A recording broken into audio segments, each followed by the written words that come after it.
Bien, buenos días. Entonces, ya estamos empezando la clase, lo vamos a grabar. Y bueno, a ver, vamos a ver en principio cómo está nuestra situación, cómo estamos avanzando.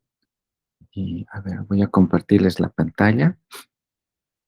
Bien, como ustedes pueden ver, la última actividad que hemos programado el día de ayer, eh, tenemos, bueno, en realidad tenemos 55 registros, ¿no? En Classroom. Y solo 15 personas se han entregado. Oficialmente creo que tenemos 42 alumnos, como les comentaba, y bueno, 15 siguen en carrera entonces de los 42 para concluir esta materia, ¿no? Vamos a mirar algunos trabajos que han hecho. A ver, vamos a verlo.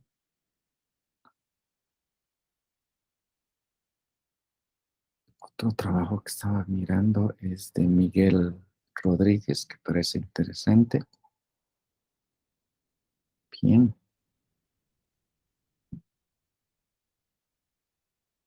Otro que podríamos ver. mm, Bien, creo que esos dos. A ver, creo que otros están ingresando.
Bien, tuvimos unos problemillas con la imagen de Jocelyn, pero creo que ya. Eh, Bien, entonces este era el tema que hemos revisado un poco el día de ayer, la seguridad de los DBMs. Ya. Puede crear otros usuarios, excelente. Los DBAs, los administradores de bases de datos, tienen acceso a todos los datos, son dueños de la base de datos, excelente. Y tenemos usuarios, ¿no? Que un poquito va al revés, ¿no? O sea, creo que después de los DBAs deberían venir los programadores, ¿no? Una ramita que debería venir aquí. Tenemos los administradores de base de datos, luego vienen los programadores, un poquito, vamos a decir, son usuarios más técnicos, ¿no? Del área de sistemas, informática, etcétera. Después de esos usuarios que son los programadores, los que crean los programas, recién tenemos los usuarios finales, o sea, son los usuarios que están en las empresas y que van a empezar a utilizar o explotar la base de datos que nosotros hemos creado, ¿no? DBAs secundarios, si quieren, entonces el orden debería ser así. Tenemos un DBA, el principal, ¿no? El dueño de la base de datos. Eso es como el root, ¿no? El superusuario de la base de datos, como el root, ¿no? Este root o este superusuario, entonces tiene DBAs secundarios o administradores secundarios, ¿no? Que podemos crear. Normalmente este root está bajo 10 llaves, vamos a decir, ¿no? Entonces, un usuario, un superusuario que tiene que tener mucha exclusividad y mucho cuidado. Este superusuario puede crear otros DBAs secundarios, ¿ya?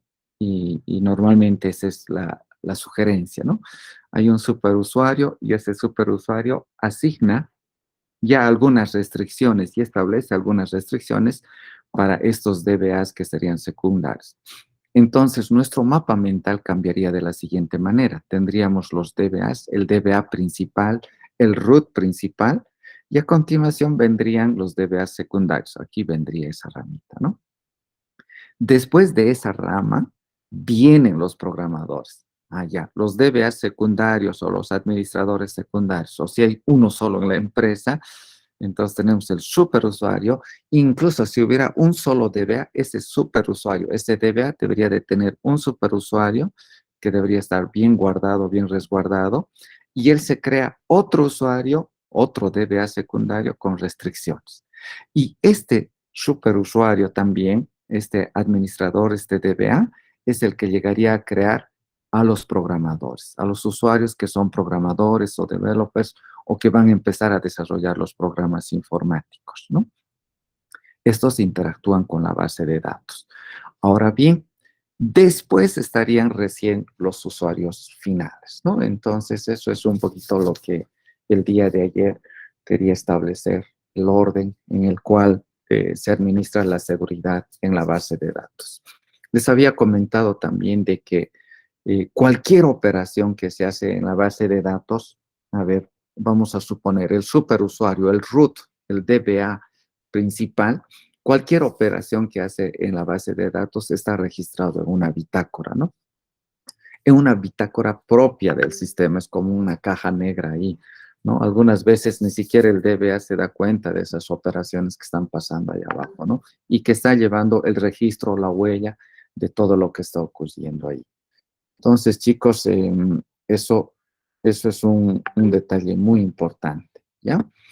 Bien, ahora, una vez que el DBA ha asignado a otros DBA secundarios, de igual forma, de los DBA secundarios se hace una bitácora de todas las operaciones que ocurren en ese gestor de base de datos.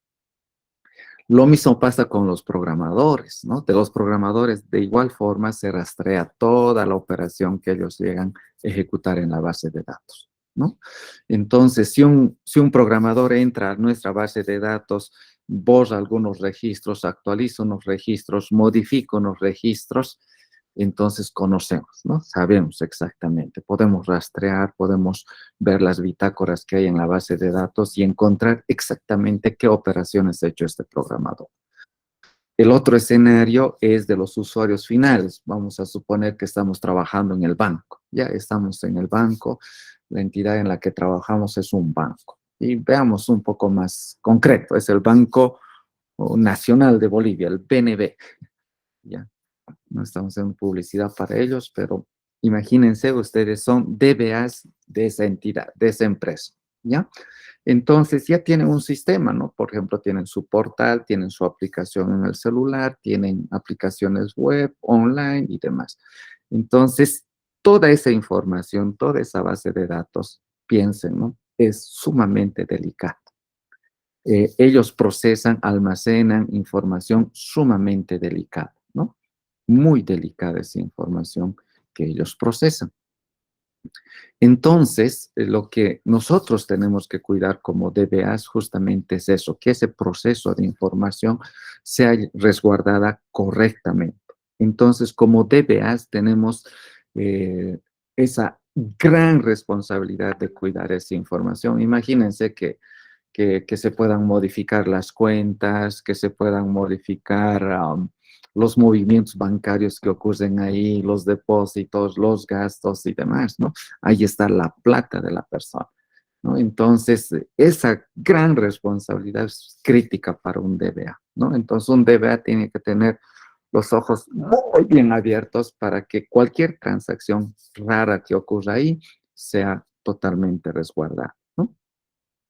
Por esa razón, cuando este DBA tiene otros DBAs, ¿no? Que van a trabajar con él administrando la base de datos, también tiene que tener mucho celo, muchísimo cuidado, ¿no?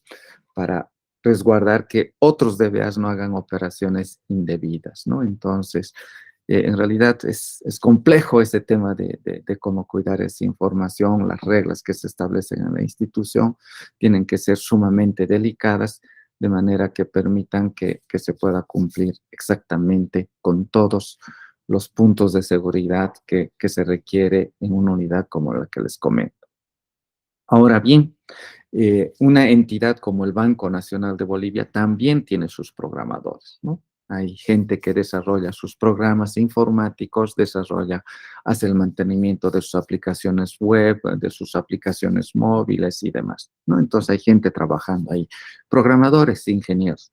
Estos ingenieros no trabajan, obviamente, directamente con la base de datos de producción, ¿verdad? Imposible que trabajen con la base de datos de producción. Entonces, aquí agregamos un nuevo componente. Tenemos bases de datos que están en producción, que tienen la información real, que está en vivo, en línea, ¿no? Donde los usuarios hacen sus transacciones, sus operaciones. Esa es la base de datos de producción. Entonces, lo que hace un DBA es clonar o tener una copia de esa base de datos de producción y lo lleva a una base de datos que vamos a decir, lo vamos a llamar que estaría en desarrollo, una base de datos para desarrollo, para programadores, ¿ya? En esta base de datos que llegaría a crearse para los programadores, que estaría al alcance de los programadores, ¿ustedes creen, qué piensan? ¿Deberíamos de tener en esa base de datos de desarrollo datos reales? ¿No? ¿Deberíamos de tener datos reales en esa base de datos de desarrollo donde los programadores van a trabajar? ¿Qué piensan ustedes? A ver, escucho sus comentarios.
¿Qué pasó? No, nadie dice nada. Están muy callados, están muy dormidos. ¿Qué ha pasado? Hemos hablado de que deberíamos de tener una base de datos de producción y una base de datos de programadores. Esta base de programadores, esa base de datos de programadores, ¿qué información debería de tener?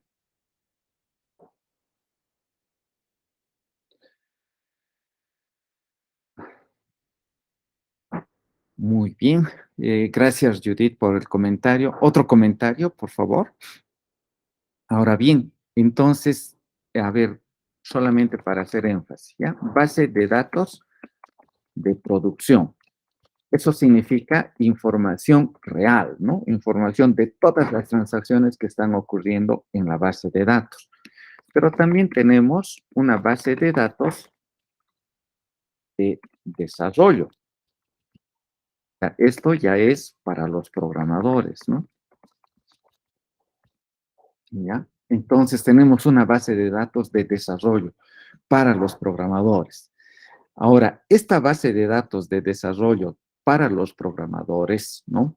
Debería de tener los datos de producción, los datos reales, sí o no. A ver, ¿quién dice sí y quién dice no?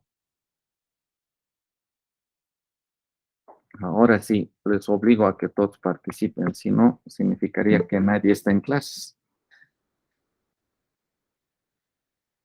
O sea, no hay nadie en la clase si no participa. Tienen que responder sí o no. Judy dice no, Jorge dice no, no, no. Eso. Gracias por despertar y contribuir con su granito de arena. Sí, definitivamente no, es un rotundo no, ¿verdad? Pero imagínense que ustedes están trabajando en el banco, pero no pueden trabajar con una base de datos vacía. Es imposible también. Entonces, no pueden tener bases de datos vacías. Tampoco pueden tener bases de datos, vamos a decir, con información falsa, vamos a decir. Tampoco, ¿ya? O sea, que creemos datos como A, B, C, D, ¿no? Y que sus apellidos sean C, L, M, N, ¿no? O sea, y que los imports sean uno, 2, 3, ¿no? Eso es medio raro, ¿no? O sea, no procesa bastante información. Tampoco puedes trabajar con 10 datos, 20 datos, 100 datos, 1000 datos, ¿no?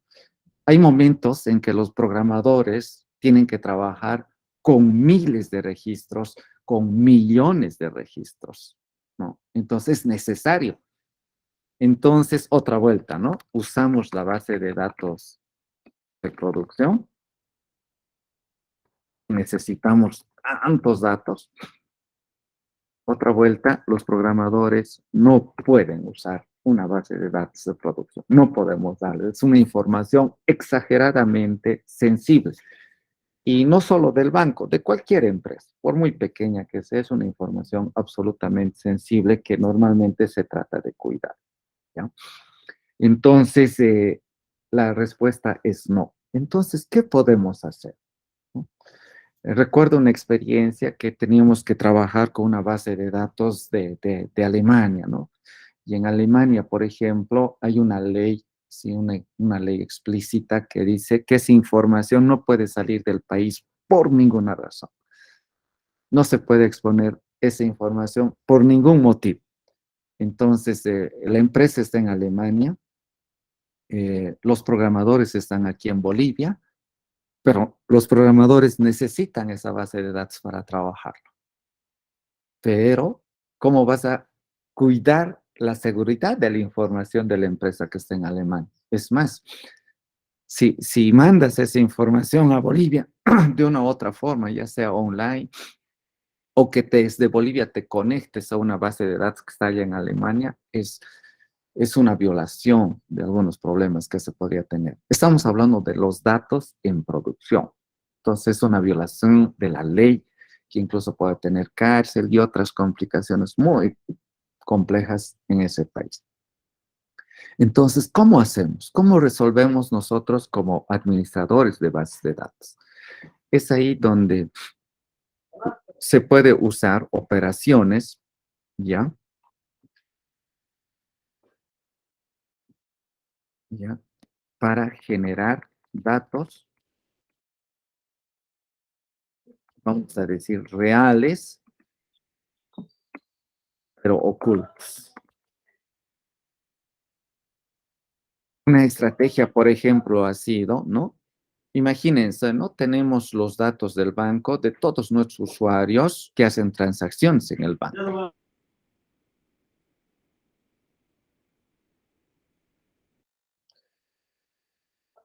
Entonces, tenemos nuestros datos, nuestras bases de datos reales, vamos a decir, entre comillas, pero no sabemos quién es. Vamos a suponer, tenemos a Juan Zapata, a José Antonio López, a María Sánchez, María López, tenemos cualquier otro dato de las personas que hacen transacciones. Eric, Milton, Jonathan, Judith, Alexander, que están ahí, ¿no?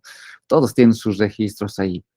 Pero si en la base de datos que vamos a darles a los programadores cambiamos los nombres, cambiamos los números de cuenta, cambiamos los números de carnet de identidad, ya no sabemos de quién es un determinado registro. Ya no sabemos si algún movimiento ha sido hecho por Milton, por Eric o por Jonathan que están aquí, ¿no? Ya no conocemos porque les hemos cambiado su identidad. Pero son datos reales, son números reales, son registros reales que están ahí. Que en algunos casos, como les he comentado, en algunos casos críticos, sí podemos generar ese tipo de base de datos para nuestros programadores, ¿no? Ese era un detalle muy importante que quería comentarles para su proceso, ¿no? Bien, entonces los programadores normalmente no van a tener acceso a la base de datos de producción. O sea, siempre cuiden eso. Ahora, ¿los usuarios finales tienen acceso a los datos de producción? ¿Sí o no? Ahora hablamos de los usuarios finales. Usuarios finales.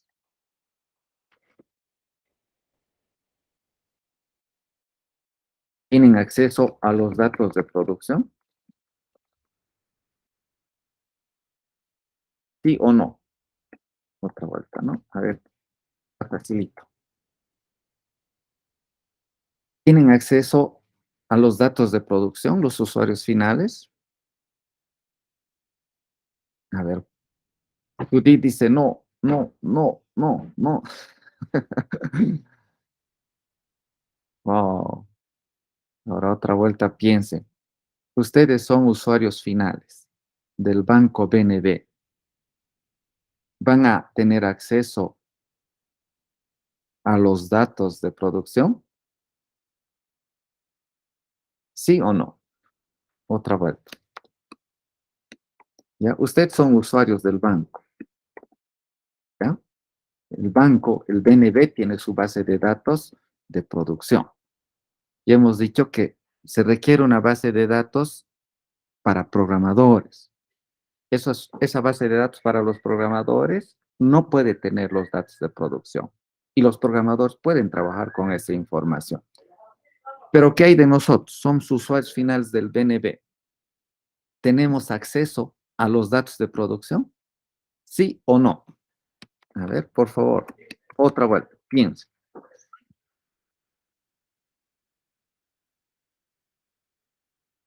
Vamos chicos, ¿qué dicen? ¿Sí o no?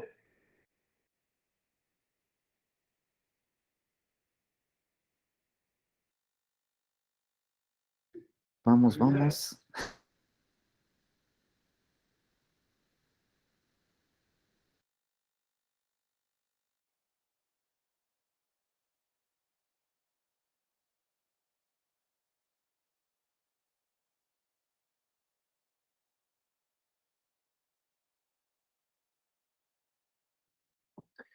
Bien, Alejandro dice que sí. ¿Quién más dice que sí? Bueno, en este caso, la respuesta es sí, ¿no? Porque imagínense, ¿no? Entran a la aplicación web y no entran a los datos de producción. Entonces, ¿qué datos van a ver, no? Obviamente a tus propios datos. Entonces, el usuario final, que sería Jorge, Cosme, Judith, yo u otros, el usuario final, sí ingresa a la base de datos de producción, sí hace consultas a la base de datos de producción. Cuando hace una transacción bancaria, sí actualiza la base de datos de producción, sí ingresa a la base de datos de producción. De ahí que es exageradamente delicado el acceso que tienen los usuarios finales a la base de datos, ¿no? Bien, notemos lo siguiente, ¿no? Notemos lo siguiente, chicos. Los usuarios finales sí trabajan con la base de datos de producción, pero en medio está una aplicación, un sistema, una aplicación web, una aplicación móvil, un programa informático ahí en medio que asegura, uno, como dice Judith, que solamente vea sus datos propios, solamente lo que le corresponde a esa persona. Dos, que valida realmente que esa persona sea la persona que está manejando esa información, que está accediendo a esa información, ¿verdad? Entonces, sí los usuarios finales acceden a las bases de datos de producción, ¿ya?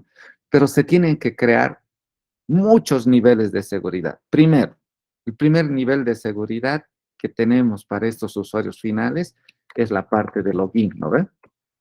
Cuando empieza a ingresar al sistema su usuario, su password, su contraseña, su huella digital, su reconocimiento facial y en mil cosas, esa es la primera puerta de entrada, ¿no?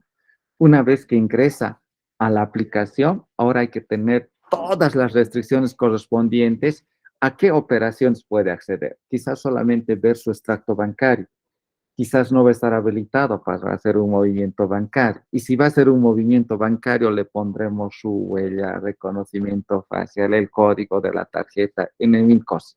Si hace eso, recién pasa a la siguiente etapa y así sucesivamente. Ahí, a nivel de aplicación, hay muchos niveles de seguridad para controlar el acceso a la base de datos. Finalmente, pasa todos esos controles. Si accede a la base de datos, entonces el DBA, otra vuelta, nosotros como DBAs, decimos, está accediendo a la base de datos, se ha conectado de esta máquina, se ha conectado de este celular, de esta ubicación, a esta hora, en este segundo, etcétera, ¿no? Y se registra también ya en el DBMS todas las operaciones que esa persona ha llevado a cabo. De esa manera, el rol del DBA sigue ahí, ¿no? ¿Qué pasa cuando hay ataques, ¿no? Informáticos? El DBA es el primero en ser alertado por esos sucesos. Hay alertas incluso automáticas donde el DBMS lanza y dice posible ataque. Le llega a su celular, se encienden todas las alarmas y ahí el DBA empieza a trabajar. Por eso se dice que los DBAs trabajan 24/7, o sea, todo el tiempo están atentos, monitoreando la base de datos y por eso se tiene 2 o 3 DBAs que en turnos tienen que cuidar exageradamente bases de datos sensibles como de la banca.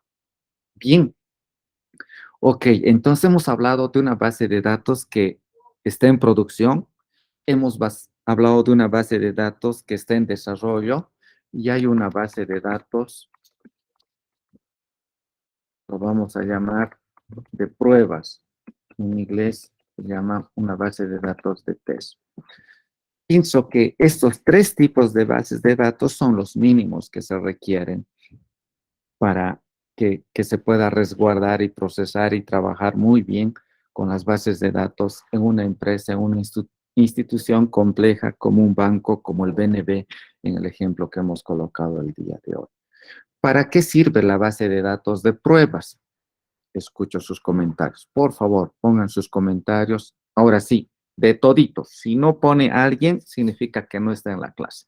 Así que pongan sus comentarios ya en todo ese contexto. ¿Para qué creen que sirve una base de datos de pruebas? ¿Cuál es la utilidad?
A ver, veamos qué es lo que han dicho. Para ver si funciona tal como se espera. Para ver las fallas, es para probar los nuevos cambios que se requieren hacer, como actualizar. Se prueba ahí por si una actualización arruina la base de datos. Así no se arruina la de producción. Sirve para poder identificar fallas en el sistema, la vulnerabilidad, para poder comprobar cambios en la base de datos, para detectar si hay vulnerabilidades o fallas, para evitar posibles errores, para comprobar su funcionalidad, para comprobar. Bueno, muchas gracias por todos sus aportes. Una de las principales razones, ¿no? Espero que algún día sirva este comentario, es para el uso de scripts, ¿ya? Scripts son, los scripts en SQL, ¿no? En SQL son instrucciones SQL, varios, ¿no? Son varias instrucciones SQL que contienen, por ejemplo, insert, que contienen instrucciones update, que contienen instrucciones delete, que contienen muchas instrucciones que hacen operaciones en una base de datos que pueden insertar miles de registros, eliminar miles de registros, incluso millones de registros, que si cometes un error ahí, has arruinado totalmente la base de datos de producción. Entonces, ese tipo de instrucciones muy delicadas se debe ejecutar en una base de datos de prueba, ¿no? A ver cómo funciona, cómo reacciona la base de datos.